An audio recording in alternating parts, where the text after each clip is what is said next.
Thanks, Dirk. Our next speaker this morning is Fred Gregoris. Fred is a partner in the Palo Alto and San Diego offices of K&L Gates. He focuses his practice on strategic issues for Cleantech, software, and other technology companies. His practice includes renewable energy, project finance, venture capital finance, and both domestic and global M&A. Fred has firsthand experience in small businesses, having been a venture capitalist and a general counsel and CFO for a startup.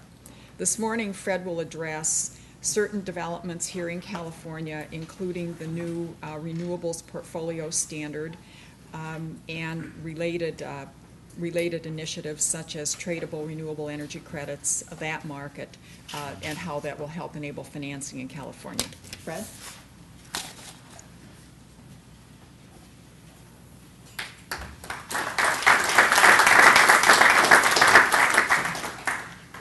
Thank you, Sue. Good morning, everyone. I'm going to talk about what's going on in California and how that relates to financing both projects as well as technology development. One of the things that happened just in April of this year was the new statutory requirements under the California Renewables Portfolio Standard, the RPS. You can see the goals there, that it's 25% by the end of 2016, 33% by the end of 2020.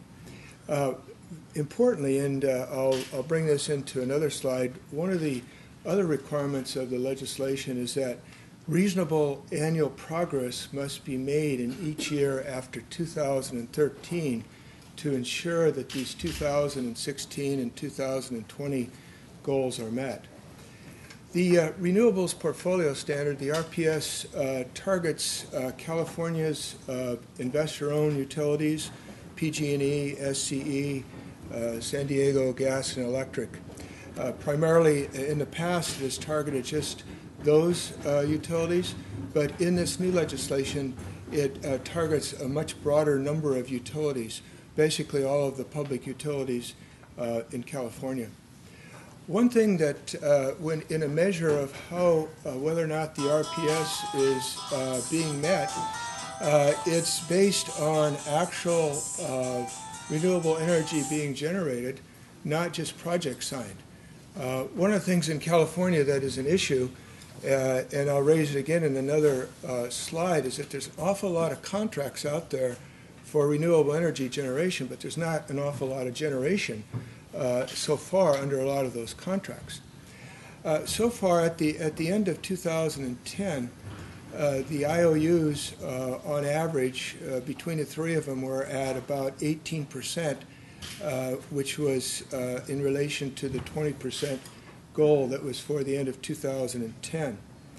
One of the things that the RPS does for startups, for people developing technology, is it helps create demand for renewable energy products and systems that are used in generation, storage, and in grid management.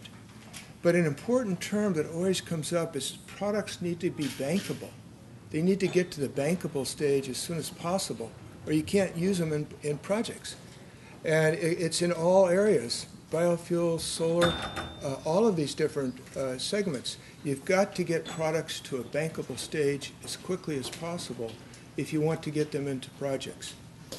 One other thing that's really important with respect to smart grid is that the current grid system is not designed to accept energy of this proportion. For example, in 2020 to be able to accept 33% of energy generated from renewable sources. This means there's opportunities in smart grid. But one of the problems that's happened in smart grid is you cannot develop smart grid products in a vacuum.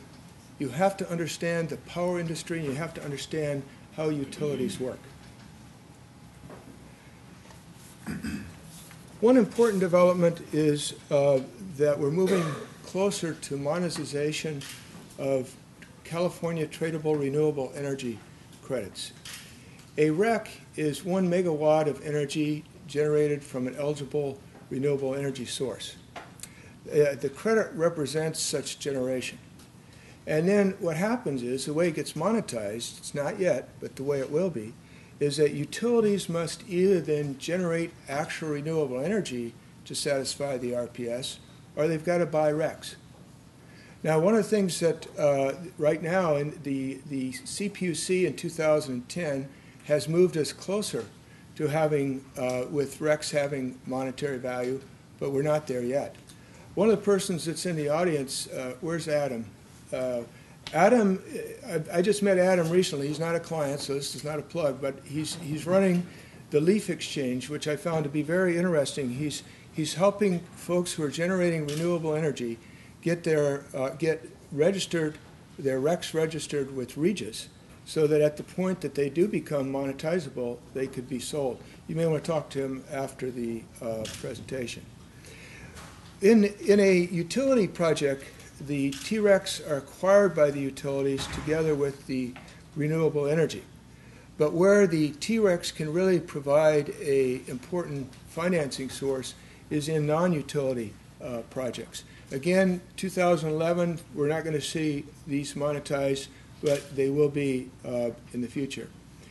One of the things, in fact, I have a call this afternoon on a project in New Jersey.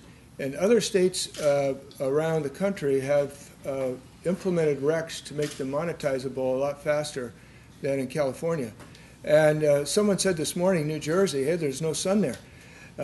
But some of these other places, New Jersey, Massachusetts, some of the places on the East Coast, even though there's not so much sun there, they're a lot farther ahead of us in financing mechanisms.